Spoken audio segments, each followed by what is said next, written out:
This is Have You Ever? Over and over, I just get up and walk away. I draw on a bender just to pass the time away. Anything scary when you're wary of just about everything. Moths and curtains and for certain flying mouses. Have you ever felt like time for now? Have you ever felt so paranoid? Have you ever felt so frightened, told not to worry?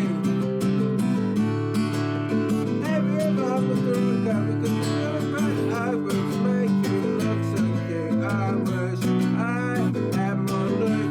We can play, but I will not stay with you tonight. We've had one too many fights and something just isn't right. What a good trip it's been ever since I've had one. Have you ever felt like time slowed down? Have you ever felt so paranoid? Have you ever felt so sorry and they told you not to worry? Have you ever humbled through a cover because you're feeling bright? Yeah, some yes, memories gone everywhere. Change your head and what a shame we've ever been. You just mean we make a great team. Let's get high, tempo. We've got to try. The time is not my time. It's you too. I did nothing to try and hurt you. Magic eyes are sunny when you get them. That's what you're like, baking goodies in the kitchen. Daddy's watching fiction. He likes chicken kidneys. Are you kidding me? Beating me. We are lovers, all those colors painting pretty pictures. Have you ever felt like time for down? Have you ever felt so paranoid? Have you ever felt so sorry and the thought not to worry? Have you ever had the thought that because you're feeling bright? Yeah. Alright guys, so joining us on the Celebrity Couch today we have... Hayden. Shaun. And with our powers combined, we are half of Bingo Fighter. Yeah. So, Yeah. Bingo Fighter, what's that all about? The name? Yeah. Oh, it's, I don't know, fighting for the best thing that you can possibly fight for. So it's not fighting for bingo. No, it's not fighting for bingo. So you don't play at housing and stuff. Like winning at bingo maybe. Like you're fighting to win at the game. Well, if that was your thing, eh? If Yeah. bingo was your thing and you were fighting to win bingo, that'd be alright. So apart from Bingo Fighter, obviously you don't spend all day, every day doing Bingo Fighter as much as I can imagine you guys would love to. Oh yeah. What do you guys do instead? Watch the cricket. Does it pay well? No. No. And drink beer. Yeah. Apart from Bingo Fighter, I have a few other sort of musical ventures that I'm doing at the moment. But yeah, this is kind of trying to put my chips in the corner of being a musician at the moment and see how that plays out. Yeah. Well, yeah, you're an audio engineer as well, aren't you? Yeah. So I've been working with Plastic Groove at the moment with helping record one of the other bands under Plastic Groove, which is Lucifer Gun, and doing our single as well, hopefully. So yeah, we're currently in the process of doing all that stuff. So how'd you guys all meet? Tony from Plastic Groove introduced us, I think. Yeah, pretty much. He pretty much gave me their numbers, and I just gave him a holler, and I think you just tagged along with because Nigel got to know you through Tony. Nigel, our drummer, and yeah, he basically asked me if I wanted to join in on a jam, and we pretty much got into it from there. And yeah. Then we got, because at first I was just playing bass, and Hayden was playing guitar and vocals, but then we got Rory from Lucifer Gunn to come on as our bassist to free up the mic for Hayden, and then I'm now on guitar. So yeah. So how long has it been? How long have you guys been playing as Bingo Fighter? Because you started out solo originally? Yeah, I was playing open mic nights and stuff like that, and then Tony saw me at an open mic night and suggested that I join his label and get some band members. Yeah. So we've been playing together for about a year and a bit. Year and a half maybe. Yeah, that's about right. So I've spoken to Tony in an interview just in regards to, you know, what's involved in being on a label and, you know, the specifics and whatnot. But I'm able to speak to you guys as somebody that's on the opposite side and on the label. How's that feel? How hard has that been, you know, to be making this, I suppose, more serious than you could ever imagine, you know? Yeah, it is a bit of a sort of a shift in gears from kind of being quite a casual musician, getting into a band and then sort of getting under this sort of independent label that we've got at the moment. And it's really good. I'm learning a lot of stuff in the process of it because I'm coming on as a sound engineer for Tony as well, and working through those processes. Definitely picking up a lot of stuff and enjoying it. You know, like it's good to put in the work and then have something come out of it, you know, and be able to listen to it back and be happy with that sort of thing. And I don't know about you, Hayden. Yeah, bro. Quite time consuming. Oh, it's very time consuming. That's one of the things that's sort of learning is you want to get it right. Yeah, getting it right and how to get it right, and it's a bit of trial and error at the moment, but yeah, we're getting there. Yeah, slowly learning things. Yeah, definitely. Yeah. So from your songwriting and playing an instrument and whatnot, who would you say are your musical influences then that kind of trigger yourself and yourself as a band? For me, I don't know about the band because I'm not really in much of the songwriting processes. I do put in bits here and there, but mostly I'm just a guitarist, just playing the song. But my influences are very varied, I suppose. Sort of started out listening to a lot of, you know, classic rock on the radio sort of thing. Got into music through my dad, I suppose. He was very into his rock and stuff like that. And one of my favourite bands is probably Led Zeppelin. Yeah. And you know, I'm also into some heavier stuff as well. So I like my punk and my heavy metal and stuff like that. But also like other weird stuff as well, like electro, you know, pop, or you know, all sorts of weird different things. I try to keep my mind open to the music that's out there. And yeah. What about you, Hayden? Probably the big three grunge bands. One of my favourite bands are Nirvana, Soundgarden, and Pearl Jam. So you mentioned before your song, I've Got Zero Attention. I can relate to that one very much because a lot of the times I literally have zero attention. But do you want to explain the basics of that song? In terms of? Like, what's the meaning behind that song? What inspired you to write I've Got Zero Attention? Basically, like, they call it like ADHD or something like that, but it's sort of about having some sort of attention deficit disorder, really, like not being able to concentrate on stuff, and then like the problems it kind of causes you, and then sort of like my way of being like, who cares? Like, you know, I've still got a skill set, and I don't need to be like everyone else, like with loads of attention. Yeah. Well, you were able to make that song, so you have some attention. Yeah, must have some attention for music.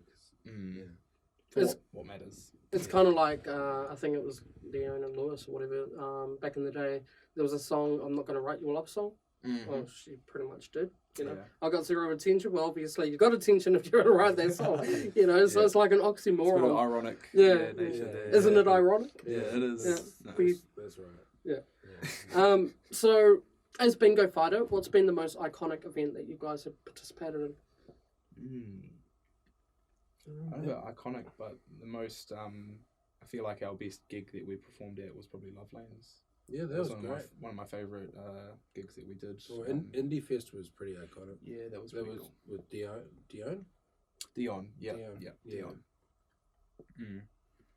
Yeah, we're definitely trying to sort of get out there on the road again because we haven't been gigging for a few months now. So with Battle of the Bands coming up, hopefully we'll have a few more gigs lining up after that. What's coming up for Bingo Fighter? An album. Mm-hmm. Hopefully it doesn't take too long. No. Like with our latest single, Sexy Rock, we actually started that on the 1st of June this year, and it's been like 4 months. Yeah, it's been 4 months. Had a few, had to start again a few times and all that, but it's been real. Yeah, but I'm thinking in the next probably around the time of our Battle of the Bands performances, when I'm hoping is when we can hopefully release it. Maybe just after that, and then we'll have also hopefully started recording the other songs for the album, and then that will be out in the next month or so. Hopefully, yeah. So apart from vocals, obviously, you also play the recorder. Yeah. Is that something you learned at school and you just continued through, or? No, I only really know how to play the recorder for my songs. I can't even do like a scale or anything like that.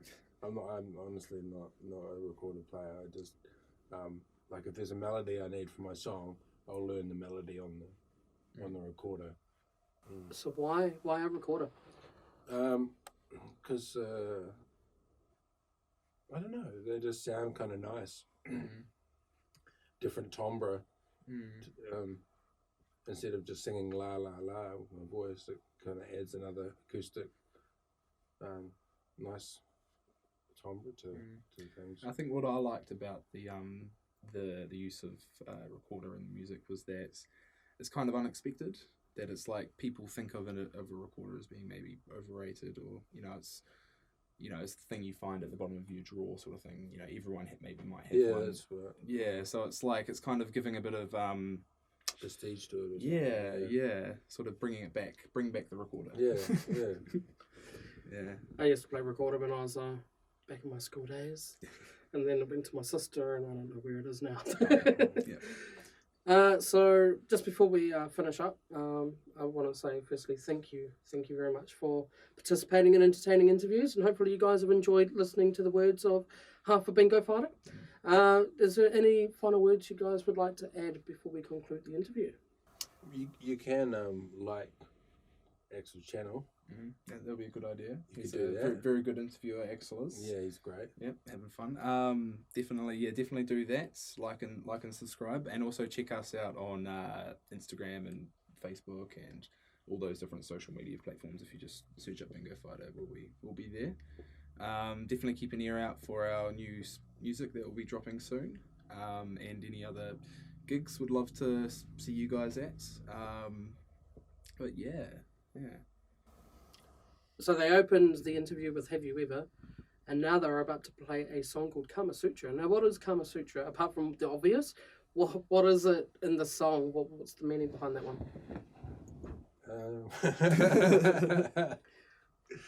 Kids, block your ears, maybe.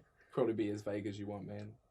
Oh, it's gonna be like specific, but Okay, go for vague. it. Go for it. Well, it's about a deck of cards that you can buy with Kama Sutra on. Yeah, I bought one once and checked them out, and they're quite entertaining.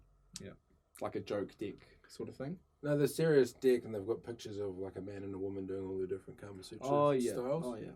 So I was just like flicking through those, So, checking them out. So you keep them in your drawers to be like, what are we going to do tonight, sort of thing. Oh yeah.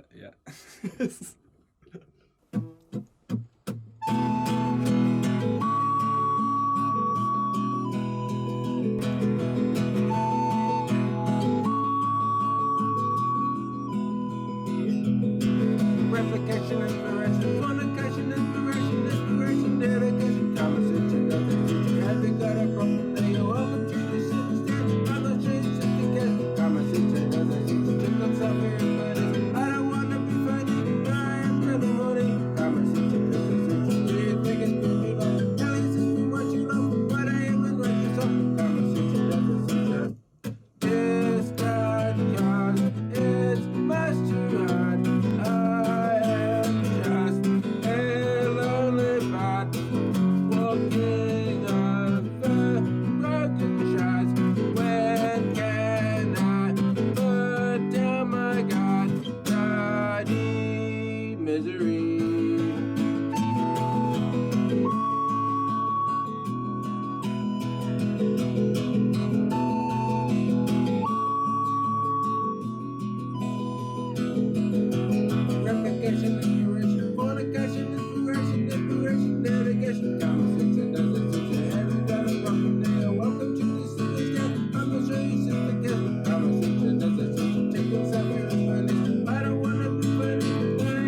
dedication, inspiration, fornication, inspiration, inspiration, dedication, conversation, dedication. Every God of one, they are welcome to the system. I'm the Jesus in the cast. Conversation, dedication, tickets are very funny. I don't wanna be funny, I am feeling lonely. Conversation, dedication, terrific and preaching on. And it's just too much to know. Why they even write this up? Conversation, dedication. Now, if you want to see me take season 3 on the road, potentially in Auckland, where I have some awesome contacts, then jump over to our Facebook page, www.facebook.com/entertaininginterviews. And around that page, you will see a link on how you can support this channel to be able to make that happen. Hopefully you enjoyed Entertaining Interview Season 2. We had a whole ball of fun filming it. Once again, huge shout out to Tony McDonald from Plastic Groove for the venue and also for the audio engineering, one of our major sponsors, and our other major sponsor, Tim Simpson from Nitro Film, for sponsoring us with gear. So, like I said, jump over to our Facebook page, check it out, jump in and help us out, take season 3 on the road, and hopefully we'll be seeing you guys again very soon.